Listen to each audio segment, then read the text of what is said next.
Salut à tous et à toutes, c'est HDPCM15. Aujourd'hui, on se retrouve pour une toute nouvelle vidéo pour la suite du Tour de France avec enfin la guerre abonnée. Qu'est-ce que je dis? Pas la guerre abonnée, mais le Tour abonné, excusez-moi. Ça commence bien la vidéo. Mais bon, voilà, on se retrouve directement, les gars, sur l'étape 6. Étape 6 qui est du plat, voilà, une arrivée au sprint qui va se jouer entre les meilleurs sprinters, à mon avis, Christophe, Greipel et Nicolai. Voilà, à mon avis, ça se joue entre eux. Les leaders sont toujours là, voilà, avec Mathis Sagan, par exemple, qui est toujours là. Et devant, l'échappée fait son boulot, voilà. Elle a fait son barreau d'honneur, mais je pense pas qu'elle ira au bout, même si à 25 km de l'arrivée, elle a quand même 1 minute 26 d'avance. Mais voilà, je trouve que c'est pas beaucoup non plus, 1 minute 26 et je pense que le peloton sera revenu, à mon avis, dans les 10 derniers kilomètres. Parce que je pense que voilà, ils peuvent encore tenir, à mon avis, 10 kilomètres, mais ils iront pas au bout. Il y aura forcément un de l'échappée qui va attaquer. Moi, j'ai mis Fonseca en fait, hein. Je les ai mis en automatique et il est parti tout seul. Voilà, parce que comme vous le savez, ce tour abonné, je le dispute pas parce que c'est histoire de montrer qui est le meilleur abonné. Mais après voilà les autres séries que vous verrez comme voilà par exemple le tour de HDPCM 15 dont celui-là je contrôle. Allez, on retourne les gars sur la course parce que là ça va commencer à bouger un peu dans le peloton à mon avis et voilà déjà devant dans l'échappée. C'est parti avec Thomas Vauclair qui vient d'attaquer à 14 km de l'arrivée. Enfin 14,3 km de l'arrivée. Et derrière Fonseca qui essaye de revenir avec son compatriote anglais Scott Thwaites. Et derrière c'est l'équipe de Sylvain Collin pour la TX, de André Nicolai pour la Movistar et de Alexander Christophe pour la Katusha. Je ne vois pas les lotos Soudal de André Greipel, malheureusement. Je ne sais pas ce qu'ils font. Mais bon, ils doivent pas être très loin. Je ne sais pas où ils sont. Ah ouais, du tout. Du tout. Les gars, je ne sais pas où ils sont. Mais en tout cas, je sais que les sprinters de chaque équipe sont en train de remonter. Sport Gaming FR, Lindbergh est là. Ouais, Lindbergh est là. Lindbergh n'a pas de poisson pylône, malheureusement. Pourtant, je lui ai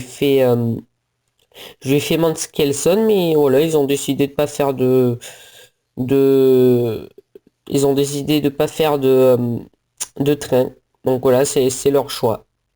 Allez les gars, on retourne sur la course parce que là les gars ça commence à... Ah ouais, et moi qui disais qu'à 10 km ça serait pas repris, et ben on est à 3 km, Thomas Voeckler est en train de faire peur, mais bon voilà, c'est fini pour Thomas Voeckler, place au sprint avec Nicolai le maillot vert. Maillot vert de Nicolai, un très très beau maillot. On voit aussi Alexander Christophe. Alexander Christophe, il y a Sylvain Collin, il y a Kevin Ross aussi. Kevin Ross, Elia Viviani, Bonifacio, c'est parti, ça lance. J'en veux qui lance Sylvain Collin, le bateau qui a lancé là-bas. Nicolai mal placé, Nicolai très très mal placé devant Alexander Christophe. Alexander Christophe ou Nasser Boigny. Alexander Christophe, beaucoup trop fort que les abonnés. Oh là là là là, quelle victoire d'Alexander Christophe, oh, il les a niqués complet les gars. Là, c'est vraiment compliqué pour les abonnés de remporter un sprint. Lindbergh qui fait 2 pourtant, voilà. Yanni, ouais, il y a Kevin Ross 7ème aussi. Sport Gaming FR qui fait 10. Sylvain Collin 4. André Nicolai qui marque encore des points. André Nicolai, le premier par point qui, enfin, dans mon classement des points, qui est le premier avec 120 points, ben, marque encore 10 points. Donc ça lui fera 130 points. À part s'il en marque d'autres à Mur de Bretagne, mais je pense pas qu'il marque de points à Mur de Bretagne. Victoire facile les gars aujourd'hui. Victoire facile aujourd'hui d'Alexander Christophe, voilà. Est-ce qu'il va gagner les autres étapes? Enfin, ah ouais, mais c'est vrai, maintenant il y aura plus trop d'étapes de plat. Ouais, va falloir attendre les gars pour les étapes de plat. En espérant que vous ayez des grimpeurs parce que là, je vais faire Mur de Bretagne.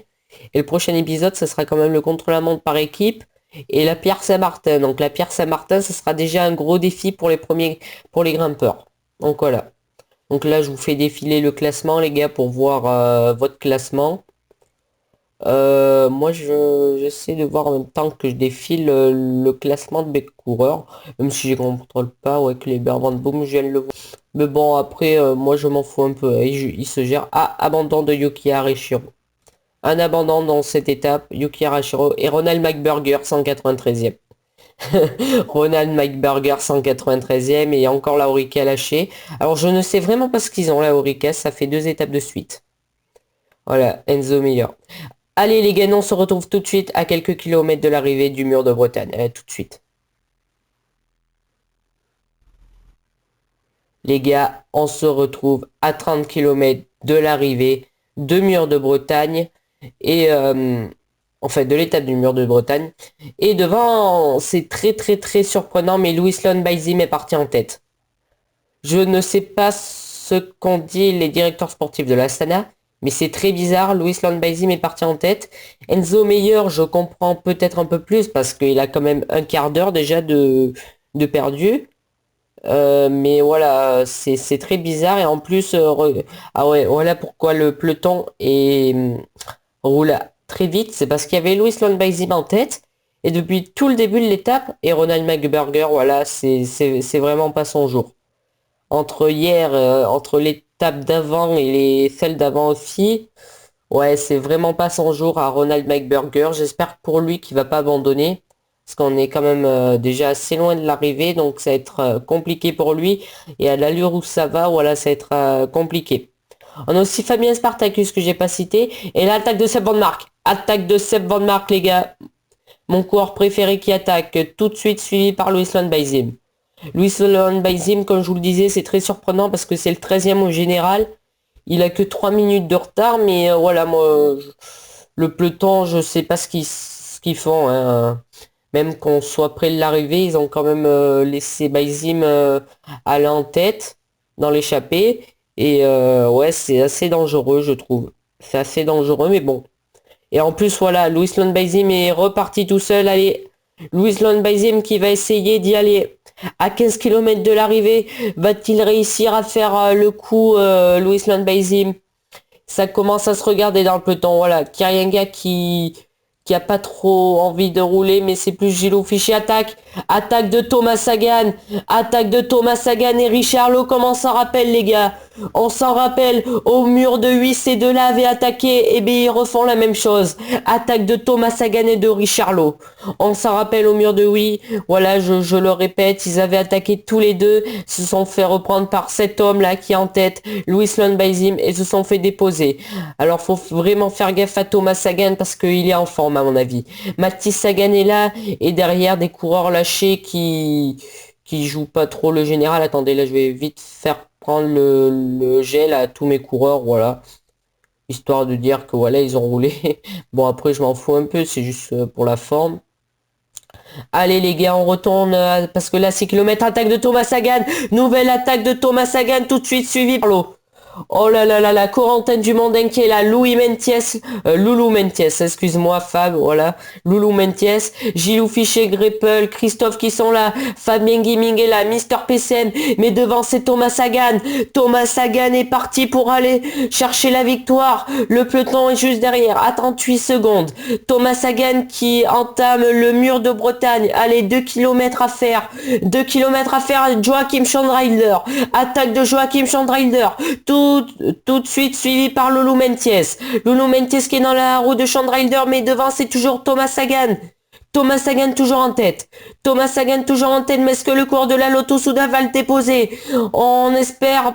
Oh là là là là, Joachim Schandreider beaucoup plus fort. Joachim Schandreider s'impose sur la 8e étape de ce Tour de France devant Thomas Sagan, Loulou Mentiès, Wayne Griezmann, Baptiste Quintana, Thomas Martino, André Nicolai, Mathis Sagan, Mike Dilk, Fabien Gaming. Oh là là là là, cette victoire de fou les gars. Comme j'avais dit à des collègues voilà, sur Skype que je connais. Euh, que j'avais dit que c'était deux étapes dantesques. Après, voilà, j'aurais rien dit d'autre, hein. J'aurais dit que c'était deux étapes dantesques. Et bien là, les gars, vous voyez, c'est deux étapes dantesques. Voilà. Victoire, les gars, de Joachim Schandrilder devant Thomas Sagan, Loulou Mentiès, Wayne Griezmann, Baptiste Quintana. Alors ces 5 là marqueront des points. En plus, carton plein pour les abonnés parce que ils marquent tous des points. Bravo aux abonnés. Ils ont fait les 10. Ouais. 10 abonnés, 10 abonnés dans les 10 premières places. Donc voilà, c'est très très bien. C'est très très bien pour les abonnés. Voilà. Après, j'ai rien d'autre à rajouter. En tout cas, magnifique victoire de Joachim Schandrilder. J'en connais un qui va être content. Ben, c'est Alex Bessé qui va être content parce que voilà, c'est son coureur à lui. Il marque 50 points et il va se replacer au général. Au général, ouais, ben si premier du classement général. Et moi je dis il va bien se placer dans le classement des points. À mon avis, il va être je pense qu'il sera juste derrière André Nicolai. Parce que je pense que même si Nicolai a fait 7ème sur cette étape, je pense qu'il sera toujours premier, hein. Parce que vu qu'il a encore marqué 10 points, voilà, il sera toujours premier. Donc voilà, Nicolai qui domine largement ce classement. Mais bon, voilà, on le verra pas dans la montagne normalement. Donc voilà, normalement. Et Ronald McBurger, voilà, 2 fois que tu fais dernier, donc t'as vraiment pas de chance. Tu vas être déçu, Azored. Tu vas être déçu. Donc les gars, voilà. Donc nous, on va se retrouver la prochaine fois pour l'étape 9. Voilà, le contre-la-montre par équipe qui s'annonce décisif pour les équipes. Pour les équipes. Et pour l'étape 10. Allez les gars, moi je vous laisse avec le classement. C'était HDPCM. Bye bye.